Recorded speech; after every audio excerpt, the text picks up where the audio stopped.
السلام علیکم ویورز، کیسے ہیں سب؟ امید کرتی ہوں خیریت سے ہوں گے۔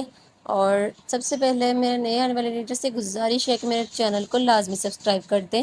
میں آپ کے لیے لے کے آئی ہوں قسط نمبر 6۔ تو بنا دیری کیے ہم لوگ آج کی قسط پڑھتے ہیں۔ کل میں قسط نہیں دے پائی، وجہ میں آلریڈی بیان کر چکی ہوں، میری طبیعت خراب تھی۔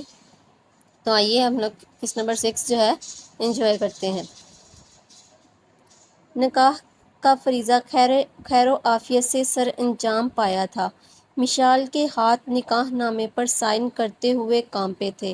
دل میں ہزاروں وسوسے لیے خود کو وہ حاشر کے نام کر گئی تھی۔ نکاح کے مبارک فریضے کے بعد اسد صاحب نے بیٹے کو گلے لگا کر مبارکباد دی۔ مشال کے سر پر ہاتھ رکھ کر اسے پیار دیا۔ آج ان کی دلی خواہش پوری ہو گئی تھی۔ ان کی خواہش تھی مشال کو اپنی بہو بنانے کی، آج وہ پوری ہوئی تھی۔ مولوی صاحب اور گواہان نکاح کے بعد جا چکے تھے۔ وہ اس وقت اکیلی فلیٹ کے ایک کمرے میں موجود تھی۔ سعدیہ بیگم اور اسد صاحب باہر لاؤنج میں حاشر سے کچھ راز و نیاز کرنے میں مصروف تھے۔ مشال خاموش سی بیٹھی تھی، نہ ہی آنکھوں میں آنسو تھے اور نہ ہی ہونٹوں پر مسکراہٹ۔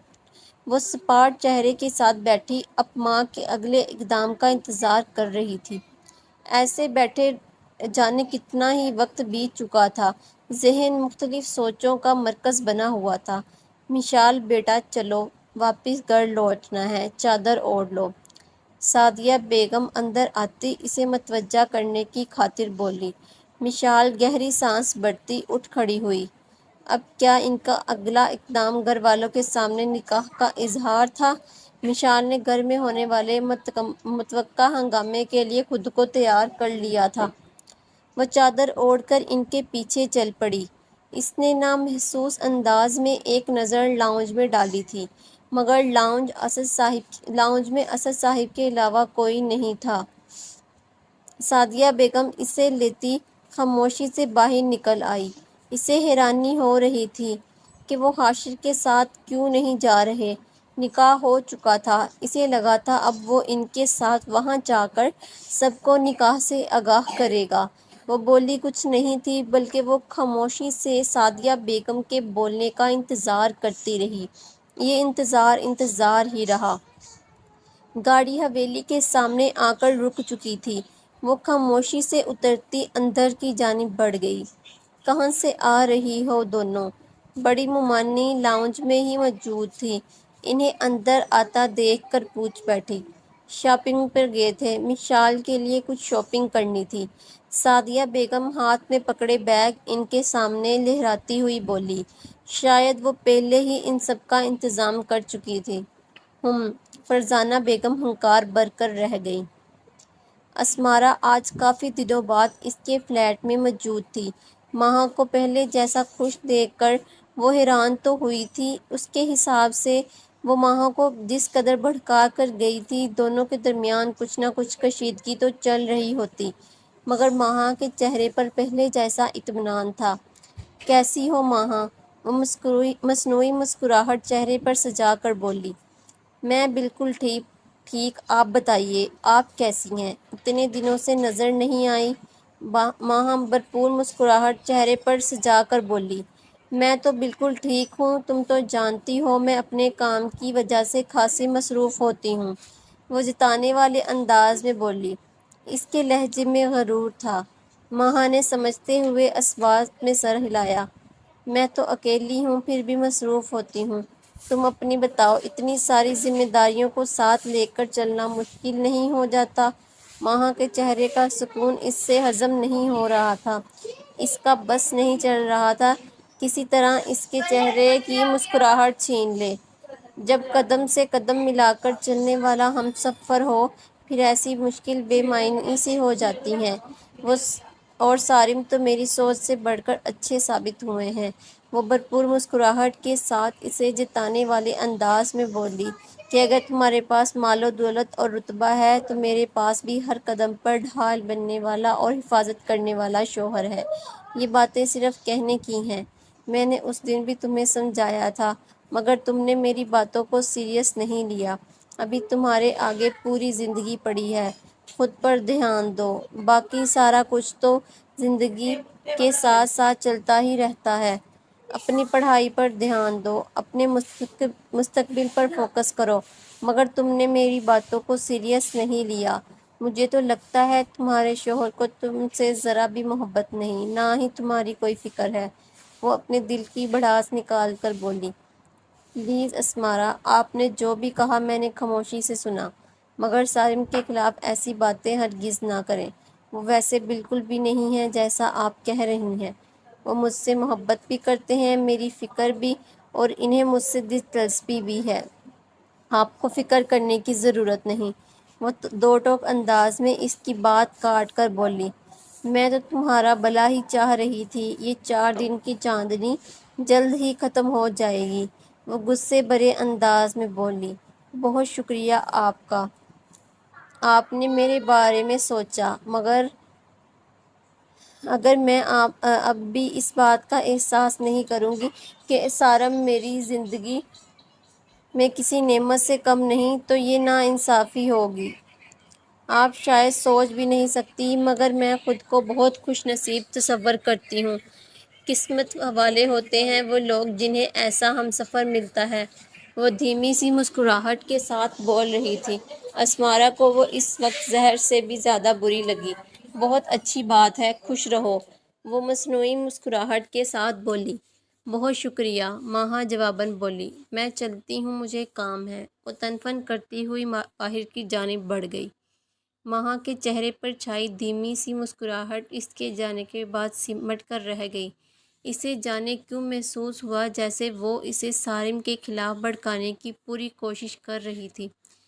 وہ جیسے ہی کمرے میں داخل ہوا، 3 سالہ کاشان بھاگتا ہوا اس کی ٹانگوں سے لپٹ گیا۔ بستر پر بیٹھی مہرماں نے خاموشی سے یہ منظر دیکھا۔ بابا، وہ ہاتھ اوپر کیے اسے اشارہ کرتا کہ اسے گود میں اٹھا لیا جائے۔ ولید نے اسے اٹھا کر اس کا گال چوما تھا۔ بابا کا شہزادہ بابا کو یاد کر رہا تھا۔ وہ اس کو اوپر اچھالتا ہوا بولا۔ کاشان کی کھلکھلاہٹیں پورے کمرے کو جلترنگ کر گئی۔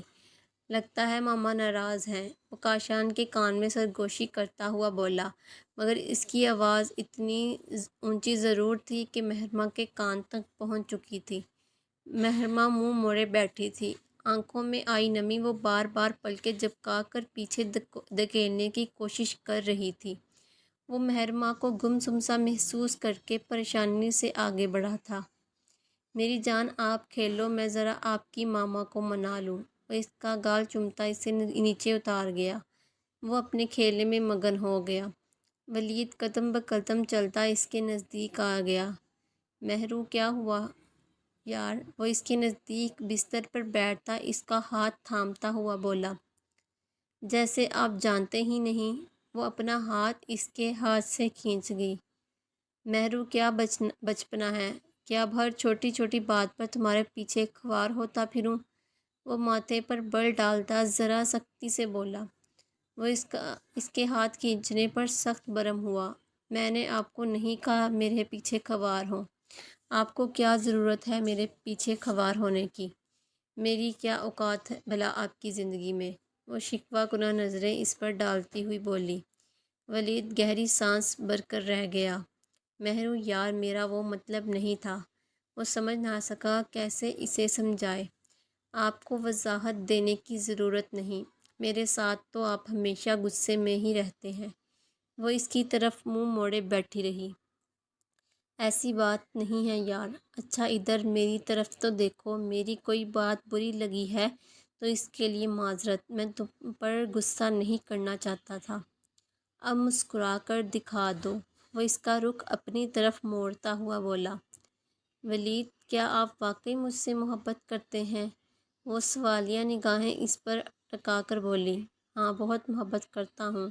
تم جانتی ہو تمہارے ساتھ شادی کا فیصلہ سراسر میرا تھا۔ تم اس دل کے اتنے قریب ہو کہ تمہاری خاطر میں نے سب سے بغاوت کر کے شادی کی ہے۔ تم تو میرا کل اثاثہ ہو جان۔ وہ اس کا چہرہ ہاتھوں کے پیالے میں لیتا اس کا ماتھا چوم گیا۔ وہ کبھی اتنا کھل کر اظہار نہیں کرتا تھا، مگر آج اس کا دل چاہ رہا تھا کہ وہ اسے اس کی اہمیت بتائے، اسے یہ احساس لائے کہ وہ کتنی اہمیت رکھتی ہے اس کی زندگی میں۔ کیا واقعی میری اتنی اہمیت ہے آپ کی زندگی میں؟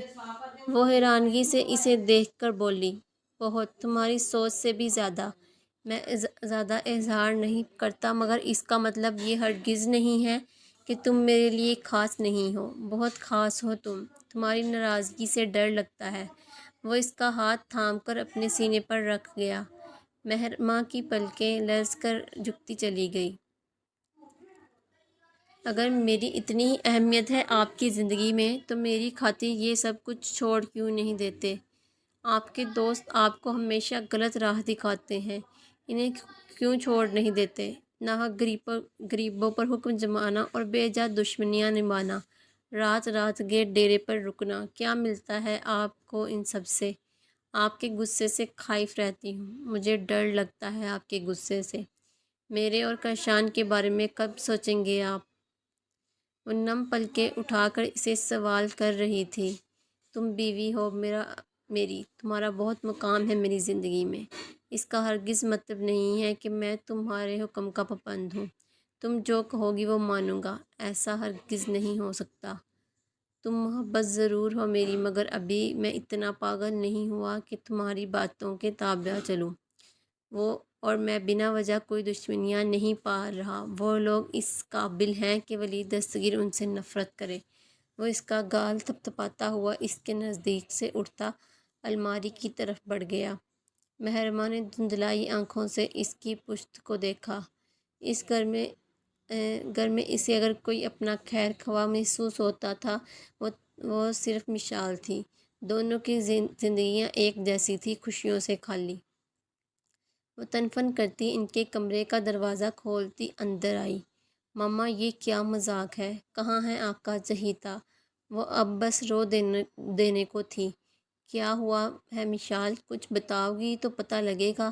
سعدیہ بیگم اس کا روحانسا انداز دیکھ کر پوچھ بیٹھی۔ ماما، مجھ سے یہ سب نہیں ہوگا۔ مومانی جان مجھ سے کہہ رہی ہیں کہ ارحم کے گھر والے آ رہے ہیں، میں تیار ہو جاؤں۔ میرا نکاح تو ہو چکا ہے، حاشر کو کہیے یہاں آ کر مجھے سب کے سامنے بیوی کے طور پر قبول کرے۔ میں ہرگز بھی کسی کے سامنے نہیں جاؤں گی، وہ بے بسی سے کہتی رو پڑی۔ اپنے منہ سے یہ سب کہنا اسے بے بس کر رہا تھا۔ میری بچی، حاشر کو کوئی ضروری کام تھا، اس نے کہا تھا وہ جلد ہی لوٹ آئے گا۔ دوسرا، وہ ابھی نہیں چاہتا کہ سب کو بتایا جائے، اس نے کچھ دنوں کا وقت لیا ہے۔ اس کے لیے بھی یہ سب نیا ہے، اسے یہ سب قبول کرنے کے لیے کچھ وقت چاہیے۔ اور شہر وہ فی الحال نہیں جانا چاہتا تھا، اسے ارجنٹ کال پر جانا پڑا۔ وہ اس کے ساتھ بیٹھتی اسے سمجھانے والے انداز میں بولی، اگر اسے یہ قبول کرنے کے لیے وقت چاہیے تھا تو نکاح کیوں کیا؟ آپ جانتی ہیں کسی اور کے نکاح میں ہوتے ہوئے یوں شو پیس بن کر کسی اور کے سامنے جانا کتنا تکلیف دہ امر ہے۔ میں کہیں نہیں جاؤں گی، ان میں ہمت ہی نہیں ہے مجھے بیوی کے روپ میں سب کے سامنے متعارف کروانے کی۔ تبھی بھاگ گئے۔ وہ اس وقت عجیب سی کیفیت کا شکار تھی، اس لیے بغیر سوچے سمجھے بولتی چلی گئی، مشال میری جان، ایسے نہیں کہتے، شوہر ہے تمہارا، وہ واقعی کسی کام میں مصروف ہوگا۔ میں اسد بھائی کو کہتی ہوں وہ اسے واپس بلائے۔ وہ اسے نرمی سے ڈپٹتی ہوئی بولی، ماما، آپ نہیں جانتی اس انسان کی نظریں مجھے میرے وجود کے آر پار ہوتی محسوس ہوتی ہیں۔ وہ ایسے دیکھتے ہیں جیسے نظروں سے ہی نوچ کھائیں گے۔ اس کا ضبط کا پیمانہ لبریز ہوا تو وہ ہاتھوں پر چہرہ ٹکاتی روتی چلی گئی۔ سعدیہ بیگم اسے سینے سے لگاتی خاموش کروانے لگی۔ اس کی ساری کوششیں مومانی جان کے آگے دھری رہ گئیں۔ وہ نہ صرف ارحم کے والدین کے سامنے گئی تھی بلکہ وہ اسے پسند بھی کر گئے تھے۔ اگلے ہفتے منگنی کا فنکشن کرنے پر اتفاق کیا گیا تھا۔ وہ بس وہاں سے غائب ہونا چاہتی تھی۔ ابھی کچھ دیر پہلے وہ لوگ واپس گئے تھے۔ مشال تھکے ہارے قدم اٹھاتی کمرے میں آ کر بند ہو گئی۔ پچھلے کئی سالوں سے وہ دوسروں کے حکم پر چل رہی تھی۔ اسے خود کا وجود کسی کٹ پتلی کی مانند محسوس ہو رہا تھا جسے سب لوگ اپنے حکم پر چلانے کی کوشش کر رہے تھے۔ وہ تھکی سی بستر پر ڈھیر ہو گئی تھی۔ بند آنکھوں سے کئی موتی لڑیوں کی مانند بہتے بے مول ہوتے گئے۔ کہنے کو اس کا حاشر سے ایک مضبوط رشتہ جڑ چکا تھا، وہ بھی نکاح کے بعد ایسا غائب ہوا تھا کہ ابھی تک واپس نہیں لوٹا تھا۔ وہ شکوہ کرتی بھی تو کس سے؟ بند پلکوں تلے آہستہ آہستہ نیند کی دیوی اس پر مہربان ہوتی چلی گئی۔ وہ آہان کے جانے کے بعد یوں ہی لیٹی رہی۔ نیند آنکھوں سے کوسوں دور تھی۔ اس کو یوں ناراض کرنے پر اسے خود بھی گلٹ محسوس ہو رہا تھا۔ وہ کتنی ہی دیر یوں ہی لیٹی رہی۔ شاپنگ کے بعد اعصاب تھکاوٹ کا شکار تھے۔ اس کا ارادہ گھر آ کر کچھ دیر آرام کا تھا، مگر اب نیند تھی آ ہی نہیں رہی تھی۔ وہ جھنجھلا کر اٹھ بیٹھی۔ وہ بستر سے اترتی، پیروں میں چپل اڑستی باہر بالکنی میں چلی آئی۔ ٹھنڈی ہوا کا جھونکا اس کے بدن سے ٹکرایا تو اس نے جھرجھری لی۔ وہ ریکنگ سے سر ٹکائے آسمان کو دیکھنے میں مگن ہو گئی۔ اسے اپنے رویے کا احساس ہوا تو شرمندگی سی ہونے لگی۔ آہان باقی سب کے اٹھنے کے بعد خود بھی اپنے کمرے میں آ گیا۔ کمرے میں آ کر اس نے ایک نظر ڈالی۔ اسے اندازہ ہو گیا وہ کمرے میں موجود نہیں ہے۔ بالکنی کا دروازہ کھلا تھا، یعنی وہ جاگ رہی تھی۔ اسے لگا تھا وہ شرمندہ ہوگی، اسے منائے گی، اسے کال کرنے کی کوشش کرے گی، مگر دوسری جانب سے گہری خاموشی تھی۔ اس کا دل مزید خراب ہوا۔ وہ خاموشی سے الماری سے کپڑے نکالتا، نائٹ ڈریس پہنتا سونے کے لیے لیٹ چکا تھا۔ ابھی اسے لیٹے 10 منٹ ہی گزرے تھے جب نشوہ نے کمرے میں قدم رکھا۔ وہ اپنی سوچوں میں اس قدر مصروف تھی کہ اس کا آنا محسوس ہی نہ کر پائی۔ کمرے کی لائٹ بھی بجھا دی گئی تھی۔ وہ سنبھل کر قدم اٹھاتی اس کی بائیں جانب آ کر براجمان ہو چکی تھی۔ آہان! اس نے دھیمی سی آواز میں پکارا، مگر وہ ٹس سے مس نہ ہوا۔ آہان اس کی پکار پر کان لپیٹے خاموشی سے لیٹا رہا۔ سائیڈ لیمپ کی روشنی میں اس نے اونچا ہو کر دیکھنا چاہا کہ وہ سچ میں سو گیا ہے۔ اس کی آنکھیں بند تھیں جو اس کے نیند میں ہونے کا پتہ دے رہی تھی۔ نشوہ گہری سانس بھر کر رہ گئی۔ اس نے ساری سوچوں کو ذہن سے جھٹک کر اسے صبح منانے کا سوچا، مگر وہ کہاں جانتی تھی کہ اس کا انتظار لمبا ہونے والا تھا۔ اسے نکاح کے بعد فوراً اپنے ایک دوست کے ایکسیڈنٹ کی بابت پتہ چلا تو وہ فوراً وہاں چلا آیا۔ پچھلے 3 دنوں سے وہ وہیں پھنسا تھا اور کچھ وہ گاؤں جانے کی وجہ سے اپنے بزنس کو بہت کم وقت دے پا رہا تھا۔ وہ سارے کام مکمل کر کے ایک ہی دفعہ حویلی جانا چاہتا تھا۔ کچھ وہ خود کو اس رشتے پر دل سے آمادہ ہونے پر وقت دے رہا تھا۔ اتنی اچانک مشال اس کی زندگی میں آئی تھی۔ وہ شروع دن سے اسے ایک آنکھ نہ بھاتی تھی۔ جو خاکہ اس نے اپنی لائف پارٹنر کے بارے میں سوچا تھا، مشال اس پر 1% بھی پورا نہ اترتی تھی۔ دوسرا، وہ جب اس سے ملتی اس سے زبان درازی کرتی تھی، یہ اس کا ماننا تھا۔ اس کے خیال سے وہ خود کو مظلوم ثابت کرنے کی پوری کوشش کرتی تھی۔ اسے اس لیے وہ سخت زہر لگتی تھی۔ 2 دن کا کہہ کر آج وہ پورے 9 ماہ بعد واپس آیا تھا۔ اس وقت وہ شدت سے یہ دعا کر رہا تھا فی الحال اس کا سامنا پورے 9 دن بعد واپس آیا تھا۔ اس وقت وہ شدت سے دعا کر رہا تھا فی الحال اس کا سامنا مشال سے ہرگز نہ ہو۔ لاؤنج خالی پڑا تھا۔ اس کے ڈیڈ اس سے شدید ناراض تھے۔ ان کی ناراضگی دور کرنے کی خاطر وہ سب سے پہلے ان کے کمرے میں داخل ہوا۔ اس سے پہلے جب وہ دروازہ کھولتا، جب اپنے نام پر وہ اٹھا ہوا ہاتھ نیچے گرا گیا۔ اس لڑکی کی کینچی کی طرح چلتی زبان اسے سخت زہر لگتی تھی۔ رہنے دیں آپ دونوں، آپ میری حالت کا اندازہ نہیں کر سکتے۔ اگلے 2 دنوں میں میری منگنی ہے، وہ بھی کسی اور کے نکاح میں ہونے کے باوجود۔ جلد ہی نکاح بھی ہو جائے گا، مگر آپ لوگوں کا وہ ہونہار بیٹا واپس نہیں آئے گا، وہ طنزاً بولی تھی۔ مشال بچے، ایسی بات نہیں ہے، اس کا فون آیا تھا، وہ جلد ہی لوٹنے والا ہے۔ ان کی اس سے کچھ بھی اس بارے میں بات نہ ہوئی تھی، مگر وہ مشال کی غلط فہمی دور کرنے کی خاطر بول پڑے۔ ماموں جان، وہ آپ کا بیٹا ہے، وہ آپ کو کہاں غلط لگے گا؟ وہ بولتی ہوئی انہیں نظریں چرانے پر مجبور کر گئی۔ مشال، اب آپ کی آواز نہ آئے، ایسے کون بات کرتا ہے؟ سعدیہ بیگم کو افسوس ہونے لگا تھا، وہ اسے ڈپٹ کر رہ گئی۔ انہوں نے ہی اسد صاحب سے کہا تھا کہ مشال کو بات کر کے اسے سمجھائے، مگر یہاں الٹا ہی اثر ہوا تھا۔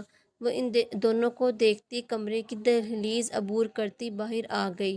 باہر آ کر اسے ٹھٹک کر رکنا پڑا۔